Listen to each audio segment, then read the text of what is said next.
This work is basically something that has been a collaboration between the DNR and the College of Natural Resources and UW Extension and other folks. This chart I've given you, this placemat, is a little bit complicated maybe at first glance, but in my mind, I think it encapsulates some of the stuff that Brian was talking about in terms of, well, are we turning the page or writing a new chapter in terms of approaches towards lake management? And I guess I would say in a nutshell, yes, we kind of are. I think for the most part, we're trying to make more explicit some things that we have implied in the past, and we're trying to organize them and structure them in a way that we can readily communicate it out to whether it's a lake leader like yourselves, or come and talk to a lake association, or you can all think of ways to tie this into a local lake planning process. This diagram that Aaron put together, the text is a little goofy to read, but it's all there. Kind of is a successional chart moving from the left to the right. The idea that we have to start out with sort of understanding our interests and developing relationships under this sort of heading of the first bar that he gave as gathering information. He sees sort of, you can see on the bottom there in the gray, it talks about what is the social science we would use. And in the white, it's sort of like what are the outcomes that we would expect to achieve. And Aaron's been sort of beating this drum of like, we got to have this better balance of social science in with what we're doing in lake management. And people in the DNR are like, well, what exactly do you mean? You know, more social science, that's pretty broad and generic. How do we drill it down to specific things? So he's tried to specify out in the gray areas a little more detailed terminology for what we're doing, and he could go into a definition, I think, of each one of these. But there are basically tools that a social scientist could bring to the table to help you accomplish, you know, what is a community baseline and who is facilitating your meetings. So it's a stepwise process going from gathering to learning to consensus building to negotiating, and then sort of the eye on the prize is implementation, getting things actually done on the landscape. That's always what we're working towards. Buzz pointed out that a lot of times what would happen in terms of dispersing DNR lake grants or working with lake organizations is that they would kind of assume the consensus and assume that some sort of negotiation took place to come up with what a socially acceptable management option would, and they really wanted to put their money into implementation. Let's get these things done, but they didn't understand maybe those first two early stages of actually understanding what is the capacity of this organization and where could they work on capacity development. And the problem with that is that they would come up with implementation strategies that weren't realistic to the situation, or that seemed good on paper but were really almost impossible to implement, and would sometimes the implementation itself would cause schisms within the lake organization, and they would end up in this situation that we talked about earlier, 2 steps backward when they were trying to take 1 step forward. And so we're trying to lay out what we think is sort of a rational approach to this. The orange arrow does kind of highlight one of the challenges here, that as you get further and further to the right, things do get more expensive in terms of both money and time and what sort of talent you need to bring to the table.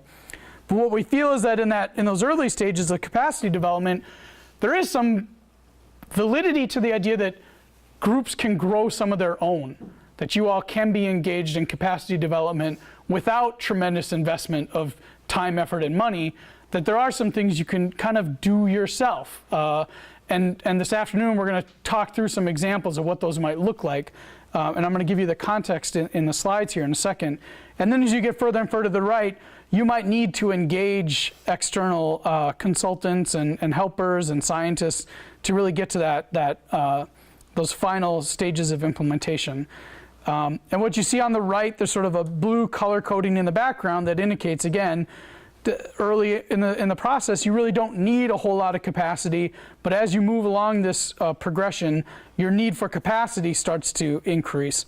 And then the green thing across the top, because this is definitely a multi-dimensional chart, is an attempt to meet the DNR's desire that this process be able to integrate into 9 key element planning for TMDLs, right? So hopefully you all understand what the heck I'm saying there, but it's basically the federal EPA says if you want to get federal assistance to do waterway cleanup, lake restoration and watershed restoration, it kind of has to have this 9 key element plan in place.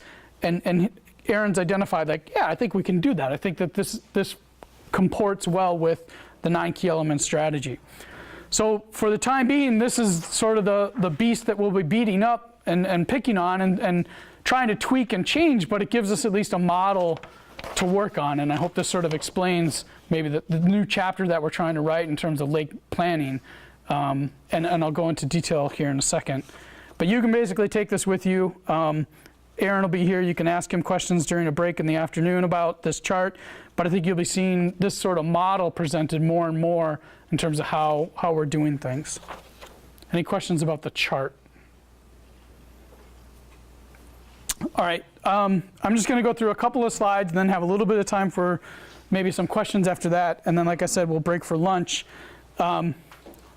Everyone's hopefully got a chance to read this little plaque. This is found at Schmeeckley Reserve, the other one of the other campus facilities that the College of Natural Resource manages. They have a trail that has these little quotation marks set up around it. This is just a quote from Gaylord Nelson, the former governor and state senator from Wisconsin. What's really going on in here is part of what we're trying to address. This isn't just a simple statement. This has different pieces in it, right? The idea that there's these value-based goals represented in this chart. We're really trying to modify some behavior, not just of individuals, but maybe of a collective or organizations. And we're trying to recognize that there's this bigger thing in terms of improving water quality. All this is sort of encapsulated just in a quote, but we have these 3 different things that we're trying to do. When Extension Lakes and the College of Natural Resources faculty and Nels Paulson and some folks from the DNR looked at this, we kind of realized, like, this is big stuff. Like, this isn't just easy. You don't just hand people, even just this chart and say, now go forth and do it. We realized that if we wanted to integrate this into an educational program, we probably need to be more respectful of the complexity. It's the best way I can put it. Our attempts to do education have to be sort of in line with the scope of the challenge. And to get that done, if you will, we agreed to kind of partake in a team-based strategy to coming up with some different educational strategies. And that was this thing called the Wisconsin Think Water School. And because I didn't have the time to check on this before, I do want to show of hands. Has anybody in the room participated in some of the Think Water stuff that we've been rolling out at the convention? So Mary and Buzz have seen some of this. We have been sort of slipping this into the convention. It's sort of quiet in the background, but we have some expertise in Wisconsin that is really geared towards what we call like pedagogy. How do people learn things? And some of the people in Madison through UW Extension were able to work with the USDA to get the USDA to agree that how we're doing water education nationwide isn't really working, that we're not seeing the results on the landscape that we thought 2 decades or more of investment in education and outreach on water would get us, and B, that then we have to do things differently. If it's not working, the craziest thing to do would be just keep doing the same thing. And so a team out of Cornell University had been working on a different approach towards education and thinking, and what they wanted to do was put the thinking much more explicitly into what we do, to realize that education isn't just a matter of splashing content on people or pouring it into their brains and then saying, okay, now you've learned something, but instead that knowledge is going to be a function of both information and thinking. You can get information presented to you, but you also have to think and process. And we should be more explicit about how human brains work and how we think if we really want to be effective educators. So this team of people, Buzz, Nels from UW-Stout, myself, and Aaron Thompson, as well as some people from the DNR, Mark Huziga and Brian Weigel over here, we were able to kind of convene in some sort of time and space that we set aside to think harder about how we think and think harder about the complexity of our problems.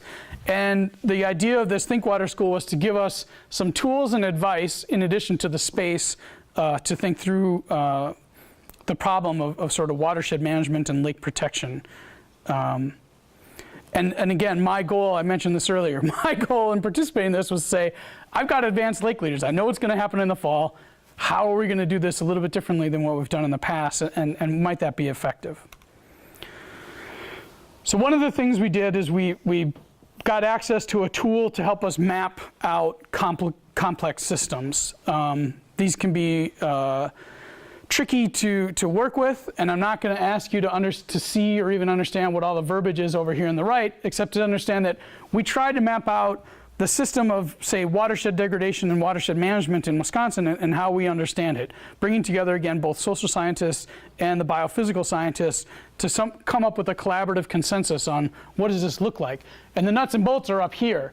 And this is stuff that you've hopefully already been exposed to. You understand this. Watershed land use has a relationship to surface water quality, right? Your lakes and rivers are a reflection of the watershed. And the relationship is really through runoff, that what happens on the landscape in terms of surface water runoff is going to impact your surface water quality, right? Pretty straightforward. This is what we're calling the right-hand side of the model. That's our sort of our jargon for it, to say the right-hand side of the model is this biological, chemical, and physical system model. It's just a way to abstract actual landscapes into terminology. So we can start talking about, if you were able to see what's going on over here, yes, this says watershed land use, just like up there. It's like, well, what are the parts of that? Well, the parts include land cover, soils, and topography. That kind of helps us understand what's going on. And each one of these parts has subparts. Land cover is made up, is it forest, agriculture, or urban development? Those are subparts of land cover. But even there, like agriculture, well, that's kind of generic. What kind of agriculture? Is it tilled? Is it pasture? Kind of break those down into subparts. And even those, the people in land and water shops knows, well, not all tilling is the same. You could break that down. But we can really do a good job of understanding that side of the system. It's largely outside of our human communities. It's sort of the biological, chemical, and physical system. So again, just a representation of that. If you're thinking about riparian conditions, it's like the questions of, can we map and understand what's going on the shorelines of a lake, or if it's a lake that has really watershed-driven issues, it's understanding this chart here, that the way the land cover, soils, topography, all that, and including groundwater, really, again, impact surface water quality. We also know that there's this cool little box over here called restoration activities. That's represented here. Restoration activities can mitigate this relationship. So if this is sort of this ongoing, we know it happens, relationship on the landscape, we do these restoration activities to try to influence the system, to try to bend it in the direction that we want it to go. This also is sort of on that right-hand side of the equation, or right-hand side of the chart. And so what are these restoration activities? I think you know of these, right? In the case of an agricultural landscape, it might be a list of BMPs that the National Natural Resource Conservation Service tells us or advises us to do. It could be how you contour and alternate crops on a slope. It could be if you have a drainage area, can we do some buffer plantings and mitigate how much runoff is coming right into the drainage area? If you're in this riparian area, now through Healthy Lakes, we've kind of encapsulated really some easy to do restoration activities that we think will help this system, right? And when we think about that right-hand side of the equation, and this sort of set of this two relationships, what we want to acknowledge here is that this actually took a lot of time and effort to get at. It's easy to take it for granted now, how much work we've put into understanding how exactly watersheds and lakes are related. The state of Wisconsin has actually been a leader through the Department of Natural Resources in investing money in developing sophisticated computer models that take into account a whole bunch of different systems or relationships on the landscape and try to predict then what is going to be the lake water quality. And those models are mostly used so that we can test out, well, what restoration activities are going to make the best sense here? Where are we going to get the most bang for the buck? And now these are becoming these spatially explicit watershed models that not only tell you which BMPs or which practices to implement, but where exactly on the landscape, where specifically could you get the most bang for your buck. That's a huge accomplishment and a lot of investment. But what we're also seeing is that it's not enough. Like just understanding that system, being able to pinpoint where the BMPs should be, we're not there, right? It doesn't solve the problem. If it did, we'd all be cheering and happy about how water quality now is on this sort of upward trend in terms of performance. What we're starting to recognize now is that this challenge is really in that social realm, and that it is tied into community capacity. What we're also recognizing, there's a little statement in here that says, growing recognition that a significant challenge facing water quality protection and restoration in a resource-constrained context is the necessary reliance on community resources to implement those restoration activities. Thus, community capacity is the limiting factor in the system.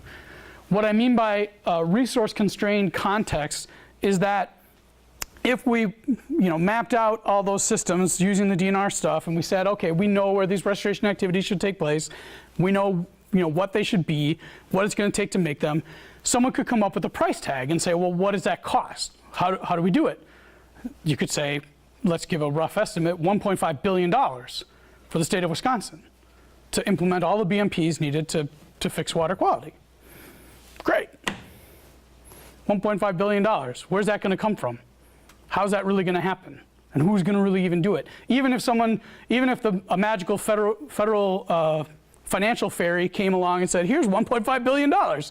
It's like, oh, well, still we need to find people to do it. Like we don't have actually a workforce to implement $1.5 billion worth of restoration activities within a short period of time. It's just unlikely to happen. Okay, that 1.5 billion would have to come from somewhere. Instead, we realize that we pretty much have the size of pie that we have right now. We know politically we have to fight even to maintain that pie, but that every year we have a few $1 million in lakes protection grants, and we have a few $1 million in federal money that does come in through counties, through land and water, to do stuff on the landscape. Some counties might even raise local money to kick into that basket, but there isn't an infinite pile of cash. And instead, what we are going to be relying on is something that we've kind of, again, implied in the past, that lake organizations have to be part of the solution, that they have to bring something to the table. They have to bring resources to the table, and that they can only get there, they can only be a big active part of actual implementation if they've developed capacity to be there, to help out. And so we've realized now that community capacity in this model, we're saying community capacity can actually enhance the ability to do implementation and can get more things done on the landscape. So restoration activities depend on community capacity for implementation. And when I say community capacity, unfortunately that's just one label for a very complex subsystem of what exactly is going on in a community and how much capacity do they have. And for our purposes, we've been lucky that Aaron is familiar with some other resource sociologists who are working in Minnesota, who have also looked at this exact same question. And we're fortunate in that this sociological side of the model, left-hand side, and relating it back to watershed improvement, this is a similar model that people have in terms of thinking about community health problems or thinking about maybe community crime prevention problems. And there actually has been a lot of people thinking about, well, what exactly do we mean by community capacity? It's not limited just to lake organizations, it's bigger than that. And so we're borrowing from literature that works on community capacity, and we've come up with this idea that we can break it down into these 4 subcomponents. So you kind of see that on the chart too, community capacity having these same 4 subcomponents. And for anybody who clicked on the survey thing that we sent you, these 4 subcomponents might look familiar. Member capacity, relationship capacity, organizational, and program. And I kind of have, if I were to reorganize this and show it the way May Davenport showed it, this is sort of the base. This is the bottom. You build on that, and you can't have sort of an inverted pyramid where you have very little membership capacity, but think that you have a lot of programmatic capacity. Instead, you need a whole lot of member capacity to get some relationship capacity, and you need a whole bunch of this to get organizational capacity. And it's only after you have a whole bunch of these things that you get into programmatic capacity. And again, you'll see that reflected on the chart, your placemat. So again, if we were to say what is the heading of this chapter, or what exactly is the reality we've come to acknowledge and now are talking about explicitly, it's that we have to rely on building within our communities capacity to respond to this water degradation. We have to build this shared understanding of diverse values, and we have to leverage any opportunity we have to create some lasting changes in behavior. That's a tall order. But until we acknowledge it and sort of get more explicit about it and start actually addressing it, I think we'd be stuck in just playing around with that right-hand side of the model and saying, oh, let's do another round of just a more finer grain modeling of the system, because we don't want to get into this messy social science part. So real quickly to move through those 4 different components, and this helps set the stage for this afternoon. At that individual or member capacity, we're talking about sort of recruiting resources, and kind of to relate back to this morning's talk, it's like, well, how big can you possibly get your group to be? Not saying that your goal is to get really big, to always get 50 more people the next year, but instead saying, what is the size at which it makes sense for our group? At which size, like, to go beyond that would mean sort of schisming off and having a different subgroup identify or be created. How do we make sure that we do invite all the possible people to participate in our thing and let them know what exactly our group is up to? And part of that involves engaging the community in problem identification, and really just inviting people to be participants. You'd be surprised how many people just don't even know. Like, every time somebody moves into a lake community, they probably don't know right away that a lake association already exists. You have to invite them. You have to invite their participation.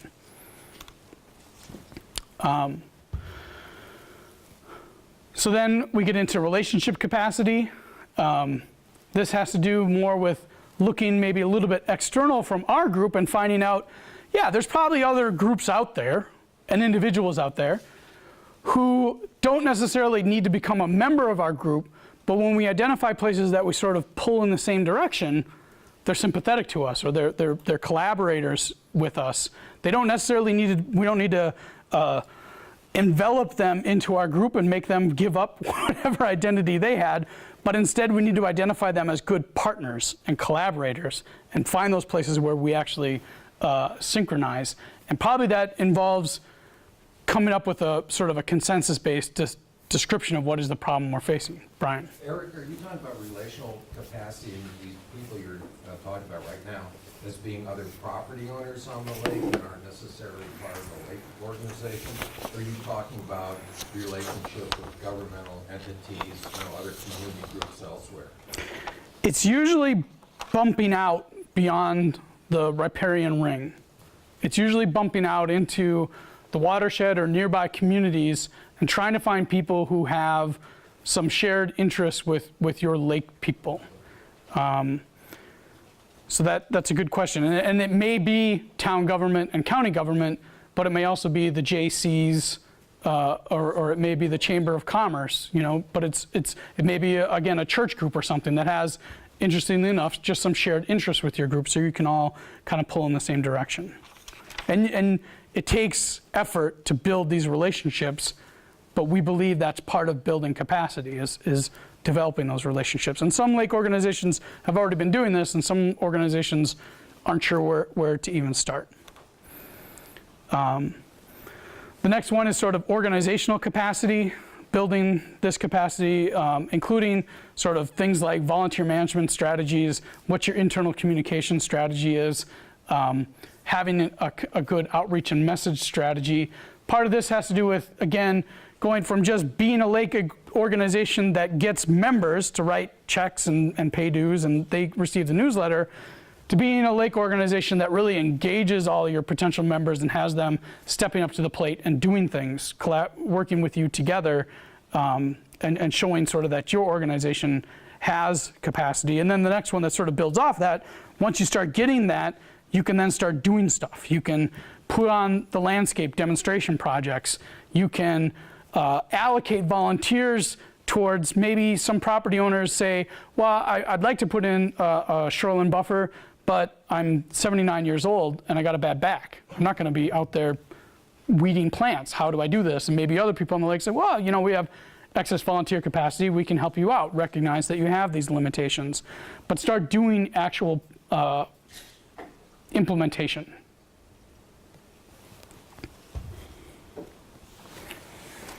So again, Aaron is coming at this from sort of a biased perspective in that he feels that the balances or the scale is not tipped appropriately, that we spend literally millions of dollars on the right-hand side of the model just understanding the watershed, but we only carve out usually a tiny fraction amount for working on applied social science. And he feels that we could really do this. We could use more, not just sort of surveys that get deployed out randomly, but maybe applied social science in the sense of someone mentioned earlier, social organizing or community organizing, that maybe this takes people embedded within a watershed to engage in this stuff.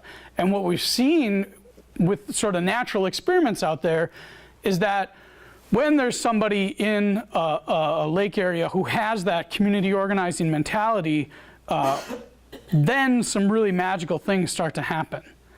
That this progression can happen relatively quickly if the right conditions are in place, and it can be something that does get them to a sustainable point. Like you mentioned, those early stages of the nut dropping on the ground and voila, a nut turning into an actual plant, you know, that's pretty quick. And then they can get on to, oh, now we want to be a sustaining organization.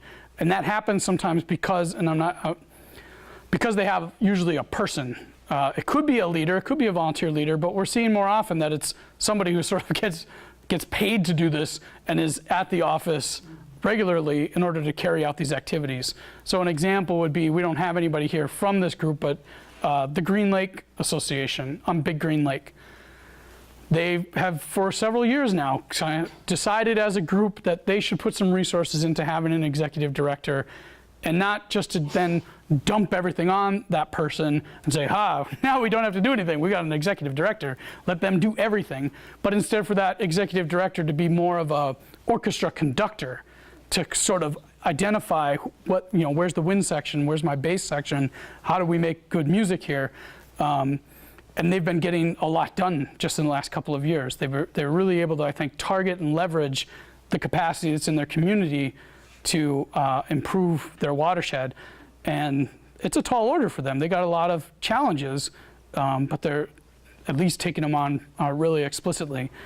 Another example that sort of has, I think, mixed sets of fans or detractors would be the Clean Lake Alliance in Dane County, that they come onto the scene with just sort of a different perspective, saying, you know what, we're not just going to focus on the riparian ring, we're going to be bigger than that in terms of trying to get both businesses and community members and everybody engaged in the Lake Mendota chain around Madison. And they are having consequence. They are changing the way things like cover cropping is done in the watershed. They're changing the way county government makes decisions. It's not completely their fault that this is happening, or they're not the ones that are the only factor influencing this, but the Dane County executive now feels comfortable putting millions of dollars into physical changes on the landscape implementation, because Joe Parisi knows that the people have his back, that he's not going out on a limb, he's not going to get voted out for doing these things, and there's not going to be, even within the business community, a lot of grudging about or grumbling about tax money being put into water quality improvements, because Clean Lake Alliance has painted this picture of like the well-being of the community and the attractiveness of Madison for an international workforce is directly related into the quality of these lakes. And if you let them fall, if you let them slide into further degraded status, people are just going to not come to Madison. They're going to choose where they want to live. And if you don't have this amenity, you're just selling yourself short. So we do see examples of this actually playing out. It's not just theoretical, but it also then paints a challenging picture to us of like, well, if community capacity is what we're going to talk about, and we want lake associations to both understand where they're at in terms of community capacity and build it up and improve it, how exactly are we going to do this, and do it sort of, again, in a resource-constrained shoestring environment. We're going to do it through things like lake leaders. We're going to do it through things like Lakes Convention. Some of the tools that we already have that, again, it's been a little bit implied, but we haven't put it front and center and said, this is explicitly what we're doing. This is the mental model that we're operating off of, and this is the role that you all have to play in this.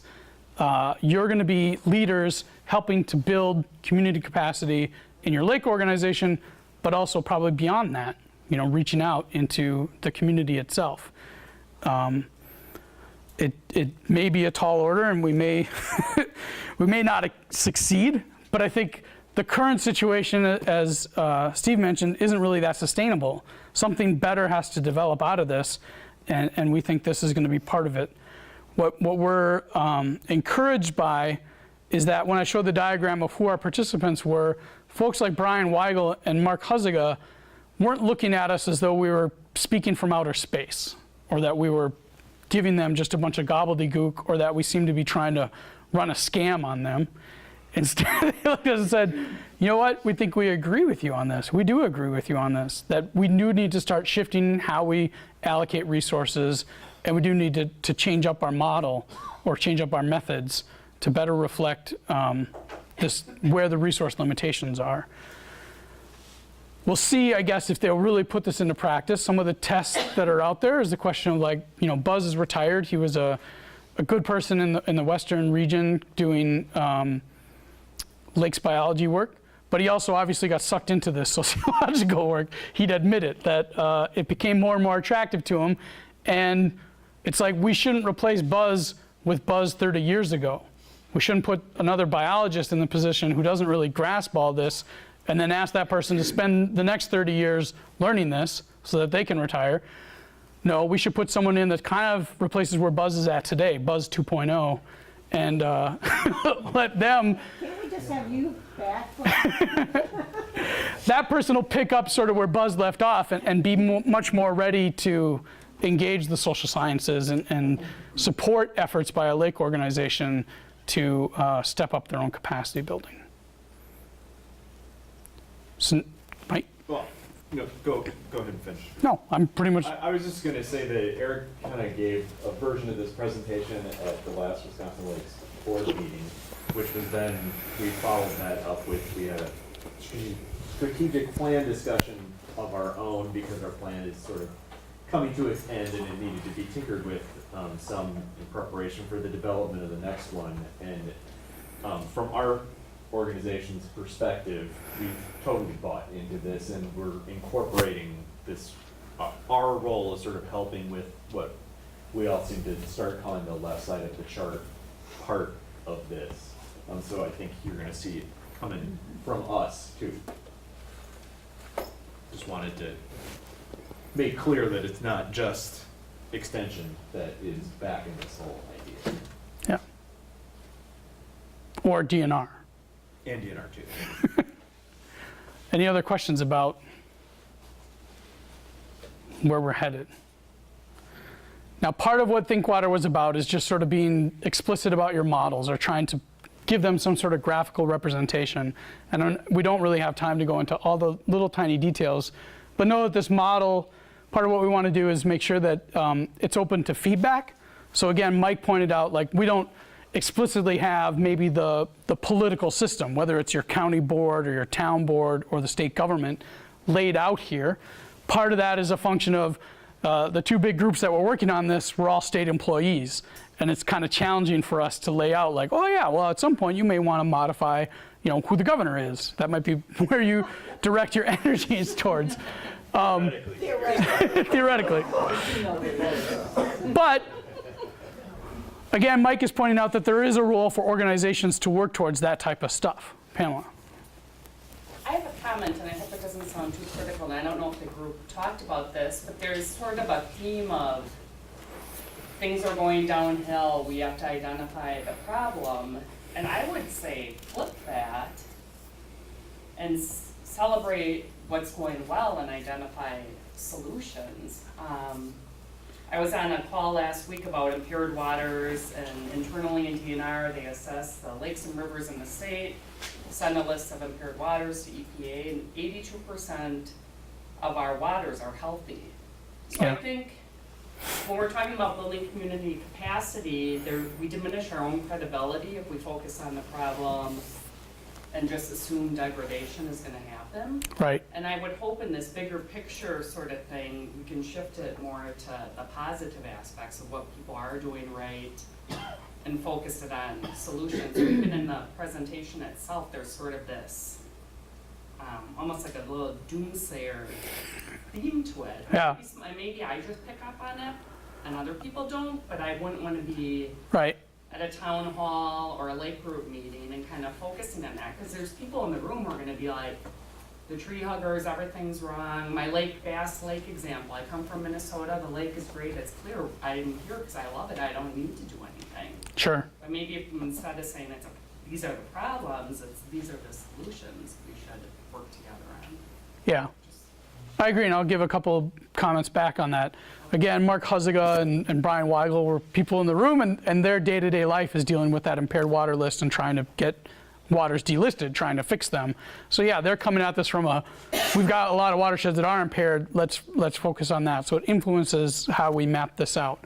We've kind of agreed that there's really a need for two versions of this model. This is sort of the impaired waterways model. There's also a water model, or a model that's about lakes that are in good condition and really just need to be maintained in good condition. And there is this challenge in the lake planning realm between sort of a aggressive restoration model versus a sort of build the defenses type model. And that model is also about like celebrating what's good and right with our lakes, and then paint a picture of like what has to happen today to keep it that way. How do we actually get into a protection mode? So if it's a healthy lake and a healthy watershed, we can't assume that it's just going to be that way forever. Instead, we have to say, well, there probably are some steps we could take today that would help keep it healthy for a long term.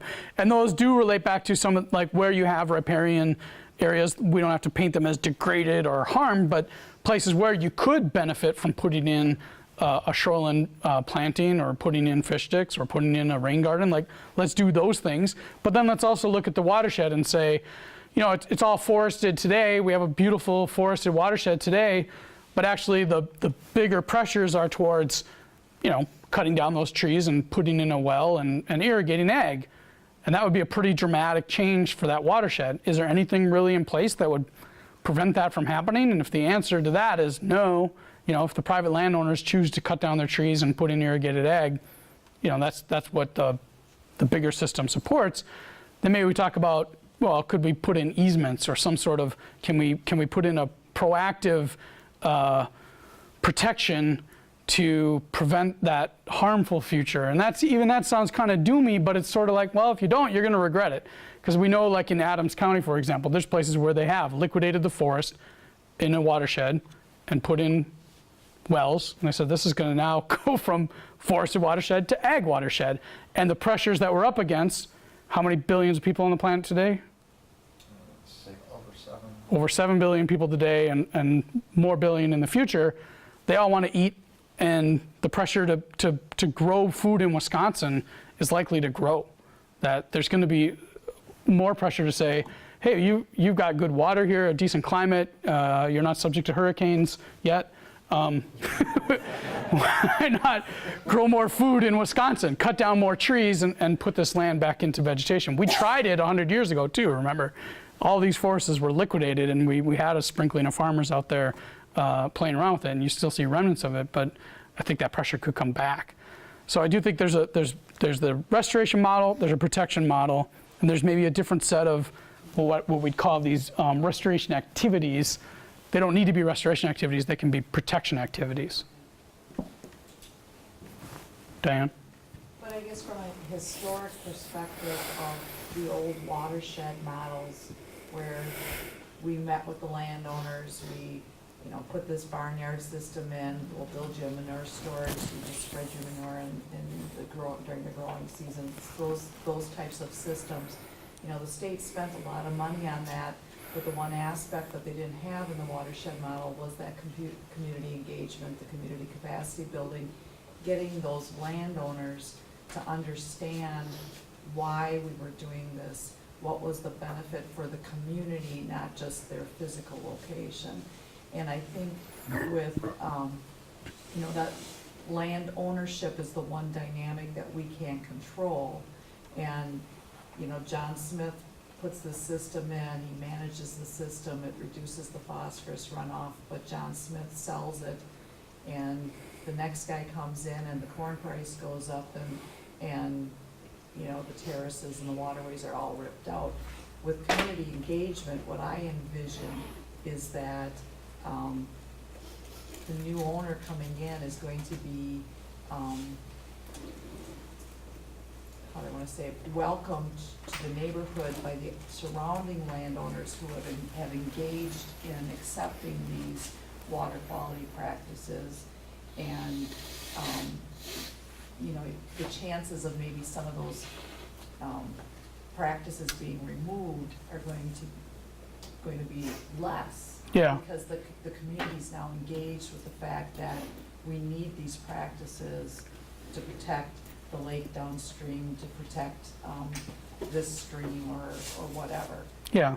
So I, you know, when I look at the old watershed models, you know, they worked at the time, it was what we knew, but for the future, I think we need to continue to engage that local community in order to be successful. Yeah, no, I agree. We'll go here and then back to Brian. And per the comment that you made a minute ago too, it is an interesting question to look at something as from the negative side versus the positive side, to me too. When something, I don't know, so I'm curious if somebody has done this, and also it's just a thought of something that might be valuable. If you had a kind of projection forward, okay, this is the original condition of watersheds. This is where we were by 1980. This is where we are now. This is where the no action, take no action. This is where we'll be in 25 years. Best case, worst case. Take some action. Here's where we'll be. Take a lot of action. Here's where we'll be. And that would maybe help show. Maybe you're at 82% now. Maybe if all this hadn't been occurring, you might have been at 50 right now. And so by tackling from a problem perspective, maybe that actually generated a lot of positive. So however people want to view it from one end or the other, to have a sense of, well, are we headed well without doing much else? Can we go hands off, and is that okay? Where will we end up? Right. And that's, again, I think where a lot of this modeling on this side has happened, and we can get better stories maybe of restoration successes as well. We need to celebrate those where they have occurred and say, look, it could have been worse. Like if not for the interventions that we've already made, and all we're saying is that we either need to persist, like you're saying, in keeping that pace of restoration activities, or maybe we need to ramp it up. It's going to vary. Yeah, and so you could compare, you know, we've been at this 20 years or something. Have we actually gained net ground, or have we maybe held ground? Yeah. You know, by all this work. You know. Brian? One thing I was going to say about your comment is that, they've talked about this here too, is developing community norms. I think that's kind of what you're but I was going to say, to Pamela's comments and so forth, I don't see what they're talking. I think we were all interpreting this a little bit differently according to our own perspectives, and you'll be presenting more, and we'll get a better idea of exactly where you're going. But I don't see them taking anything away from what's been done in the past. Like, I've learned an awful lot about the natural resource side of things, and I would hate to see them lose that capacity for education and so forth. I think that's needed. The way I'm interpreting this is I see you saying you've tried different strategies to bring, to educate, to bring people along. You've tried marketing with focus groups and so forth. That's an area you tried. This is another tool to actually start looking at the picture of community organizing. That's what I think I'm hearing. I hope I'm hearing that. Yeah. Because I felt that from the beginning. I felt you guys are experts in natural resources, and there's a lot to be learned. But at some point, you gotta bring in, you gotta get away from just depending on the mechanics of natural resources and bring in community organizing. You don't have to invest a huge amount of money in it. I think that the idea of actually having to hire someone to be your community organizer, that's one strategy. But I think you can get off on the cheap by identifying people and training them in community organizing, you know? Yep. Community organizing is done all across the country for all kinds of people, you know, reasons, voter, you know, registration, all sorts of things. Yep, I agree. And I think what we're going to transition to in this afternoon is this method of learning and thinking to ask you to sort of step up a little bit, because Aaron and Nels, myself and Buzz, we were here a week ago thinking through what exactly we want to do this afternoon. And we suddenly just had this aha moment of like, our job, UW Extension's job, or the partnership's job, isn't again just to open your brains and say, hey, guess what? I got a pot of capacity here. I'm going to dump it into you all, and you're all going to step up and leave with more capacity. Mission accomplished. Instead, we think that capacity is something that you have to both play with and get some experience with, and a lot of you have some experience. In fact, that's why you're here. But that you can strengthen it, that you can exercise it, and you can get better at it, and you can push yourselves, but you can also push your fellow lake folks around your lake, and you can all develop more capacity. And what we really believe, and this is sort of the real hope, is that there becomes a virtuous cycle, that building some capacity gets you to a higher level of capacity, but it also then leads you to take on another set of problems. And then taking on those problems, you also develop a little bit more capacity. And so you come back and you come to the next set of problems. And you're like, wow, we've got so much capacity now, we can tackle this next set of problems.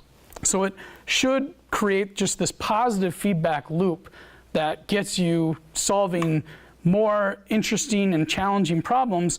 And that sort of in the community or the community organizing mentality says that at some point you might even take on other problems. Like you might actually address a lot of your lake-related problems and realize like, hey, we've actually got problems around here that are more vexing and more challenging, but if we don't address them, things are going to go downhill. And that gets almost to the level of thinking about how do we fit into a bigger socioeconomic system, and how can lake organizations be part of the solution.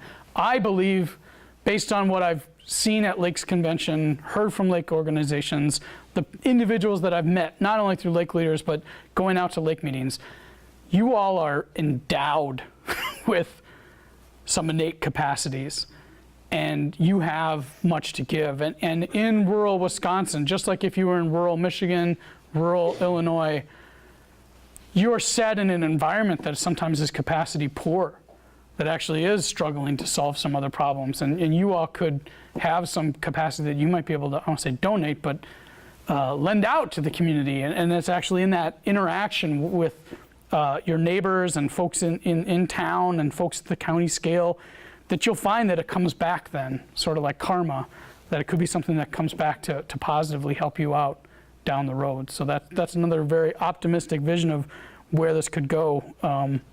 But for now, what we've done, just to give you again a preview for lunch, we've asked a lot of you to fill out an online survey that's basically a version of this tool that we first introduced at regular Lake Leaders Crew 11. So there's some Crew 11 people who are like, oh, I've seen this before.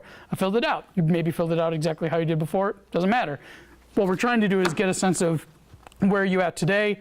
And what we want to get a sense of is how do we deliver to you some tools and strategies to build capacity, to help you get up, to move up a ladder, if capacity is a ladder. How do we get you to do that? And we're not going to do it again by just dumping capacity on you, but instead we're going to do some exercises where you're going to tell us how to build capacity, and then you're going to evaluate each other's capacity recipe and tell us whether or not that seems like a good, viable recipe for building capacity.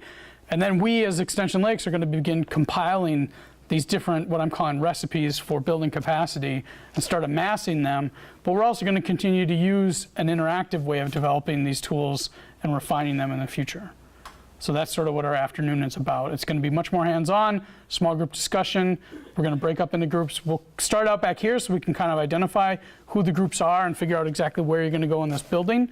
But we're going to spend that time then in the first part of the afternoon creating recipes for building capacity, take a break, and then we're going to test out those recipes. So thank you for being my helpers with this, and thank you for spending time with us this morning.